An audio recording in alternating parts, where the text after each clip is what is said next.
کیا چینی یا مرچوں سے نظر اتارنا جائز ہے؟ بنت عارف واہ کینٹ سے۔ فضول ترین کام ہے اور اللہ پہ توکل کے خلاف بہرحال ہے، کیونکہ اس کا کوئی نہ قرآن و سنت سے ثبوت ملتا ہے اور کوئی دلیل نہیں ہے اس کے۔ دیکھیں دلائل یا تو قرآن و سنت سے ہوتے ہیں یا عقل سے ہوتے ہیں، نہ عقلی کوئی دلیل ہے نہ قرآن و سنت کی کوئی دلیل ہے۔ تو بعض لوگ کہتے ہیں کہ یہ تجربے سے ثابت ہے کہ بچہ رو رہا ہوتا ہے، مرچیں جلاتے ہیں تو بچہ چپ ہو جاتا ہے، اس کا مطلب نظر لگی تھی اور ٹھیک ہو گیا۔ تو خوب سمجھ لیں، عبداللہ بن مسعود رضی اللہ تعالیٰ عنہ سے ایک روایت ہے جس کا مفہوم یہ ہے کہ شیطان کیا کرتا ہے کہ بچوں کو نا چٹکی مارتا ہے، رلاتا ہے، پھر اس کی اماں کیا کرتی ہے، وہ اس طرح کے ٹوٹکے کرتی ہے تو شیطان چٹکی مارنا چھوڑ دیتا ہے، تو ماں سمجھتی ہے میرے ٹوٹکے سے ایسا ہوا ہے، تو ماں کا اس ٹوٹکے پہ اور زیادہ یقین آ جاتا ہے، حالانکہ وہ ٹوٹکے کی وجہ سے نہیں ہوا ہوتا، وہ اس لیے ہوا ہوتا ہے کہ شیطان جب آپ ٹوٹکا کرتے ہیں بچے کو تنگ کرنا چھوڑ دیتا ہے تاکہ آپ کا ٹوٹکے پہ یقین آئے، تو بار بار شیطان کرے گا، بار بار آپ ساری زندگی مرچیں ہی جلاتے رہو گے بیٹھ کے۔ تو اس کا حل یہ ہے کہ بچہ رو رہا ہے تو یہ ٹوٹکے نہ کریں، آپ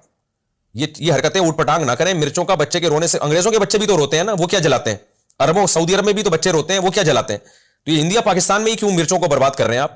تو یہ فضول حرکت ہے، چھوڑ دیں اس کو۔ میرے اللہ کا شکر ہے، اللہ کی دین ہے، میں تکبر میں نہیں کہہ رہا اور کوئی شو مارنے کے لیے نہیں کہہ رہا، اللہ نظر بس سے بچائے۔ میرے 15 بچے الحمدللہ، آج تک ہم نے نہیں کسی بچے پہ مرچیں جلائیں، ہمارے بچے بھی اللہ کے فضل سے بڑے ہو گئے،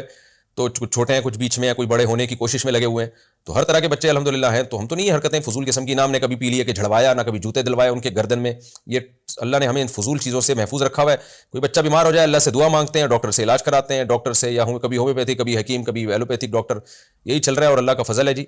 تو اس لیے جو ان ٹوٹکوں میں پڑے گا برباد ہو جائے گا، اور ہم نے دیکھا ہے ہمارے جو ریلیٹو ٹوٹکوں میں لگے ہوئے ہیں وہ ٹوٹکے ہی ساری زندگی کرتے رہتے ہیں۔ آج فلانے کی مرچیں جل رہی ہیں تو کل سلبٹے گھوم رہے ہیں، پرسوں فلانا عامل آیا ہوا ان کے گھر میں سونگ سونگ کے جا رہا ہے، پتہ نہیں گند کر کے جا رہا ہے وہ عامل ان کے گھروں میں، اور آج فلانے نے کہہ دیا ان کے گھر میں یہ ہوا ہوا ہے، آج فلانے نے کہہ دیا، ساری زندگی عذابوں میں ہی گزرتی ہے ان کی۔